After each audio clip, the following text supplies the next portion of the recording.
اور سر نہیں جھکاتا ہے تو پھر وہ مسلمان کہلانے کا صرف نام رہا ہے، حقیقت میں وہ مسلمان نہیں۔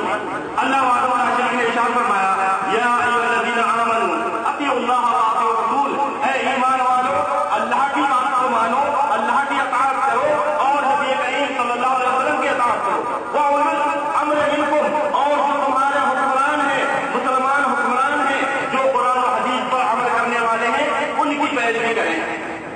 اور پھر ارشاد فرمایا فَإِن تَنَازَعْتُمْ فِي شَيْءٍ فَرُدُّوهُ إِلَى اللَّهِ وَرَسُولِهِ، اگر تم میں اختلاف ہو جائے کسی بات میں، اگر آپ لوگوں میں اختلاف ہو جائے فَرُدُّوهُ إِلَى اللَّهِ وَرَسُولِهِ، تو آپ اس کو اللہ اور اس کے رسول کی طرف پھیر دیں۔ کسی مولوی، کسی علماء، کسی شیخ کی طرف پھیرنے کی ضرورت نہیں ہے، بلکہ کہاں پھیر دیں؟ جیسا کہ ابو بکر صدیق رضی اللہ تعالیٰ عنہ نے جب اختلاف ہوا اور کہا کہ نبی کریم صلی اللہ علیہ وسلم نے ارشاد فرمایا ہے، میں نے سنا ہے کہ آپ صلی اللہ علیہ وسلم نے ارشاد فرمایا کہ نبی کی جہاں وفات ہوتی ہے ان کو وہیں دفن کیا جاتا ہے، سب نے بات مان لی۔ تو مسلمان وہ ہے کہ جب اللہ اور اس کے رسول کا حکم آ جائے تو سر اطاعت ہم کر دیں، اب وہاں اپنی مرضی نہیں چلائے کہ ایسا نہیں ایسا۔ اور اللہ وحدہ لا شریک نے ارشاد فرمایا فَإِن تَنَازَعْتُمْ فِي شَيْءٍ فَرُدُّوهُ إِلَى اللَّهِ وَرَسُولِهِ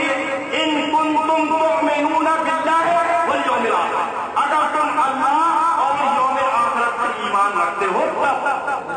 آپ کب پھیریں گے اللہ اور اس کے رسول کی طرف؟ کہ جب آپ کا ایمان اللہ اور اس کے رسول پر ہے تب، یوم آخرت پر ہے تب۔ اگر آپ نے اپنے اختلافی معاملات کو قرآن کی طرف نہیں پھیرا، رسول اللہ صلی اللہ علیہ وسلم کی طرف نہیں پھیرا، تو نہ ہی آپ کا اللہ پر ایمان ہے اور نہ ہی یوم آخرت پر ایمان ہے۔ اب آئیے آگے دیکھتے ہیں، ایک اختلاف کو لیتے ہیں کہ اختلاف ہے آج امت میں، کہتے ہیں کہ آیا رسول اللہ صلی اللہ علیہ وسلم زندہ ہے یا مردہ ہے، یہ اختلاف، اور یہ بڑا شدید اختلاف ہے۔ اسی کی بنا پر پھرتے پھرتے بٹ گئے لوگ، جبکہ اللہ وحدہ لا شریک ارشاد فرماتا ہے وَاعْتَصِمُوا بِحَبْلِ اللَّهِ جَمِيعًا وَلَا تَفَرَّقُوا، دیکھو اللہ کی رسول کو مضبوطی کے ساتھ پکڑ لو اور پھرتے پھرتے نہ بٹو۔ اس کے باوجود بھی ذرا سی باتوں کو لے کر اختلاف کیے گئے، اور نبی کریم صلی اللہ علیہ وسلم پر ایمان یہ ایسا اختلاف ہے کہ یہ عقیدے کا اختلاف ہے،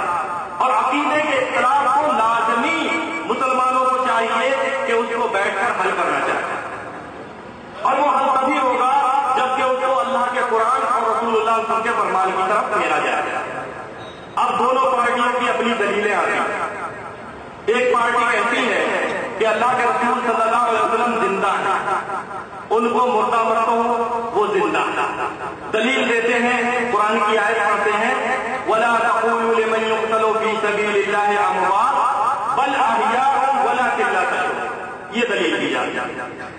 کہ نبی کریم صلی اللہ علیہ وسلم کے بارے میں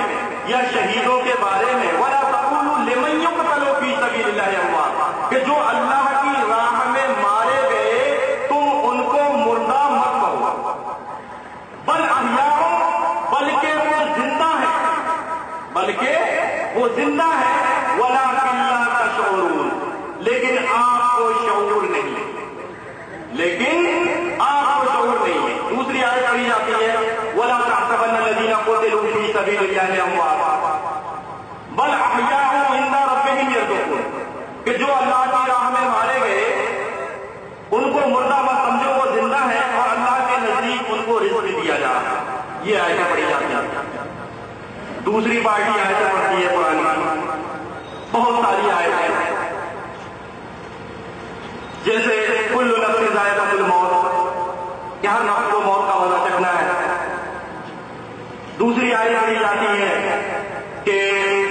کل نفس ذائقۃ الموت وانما توفون اجورکم یوم القیامہ فمن زحزح عن النار وادخل الجنہ فقد فاز وما الحیاۃ الدنیا الا متاع الغرور،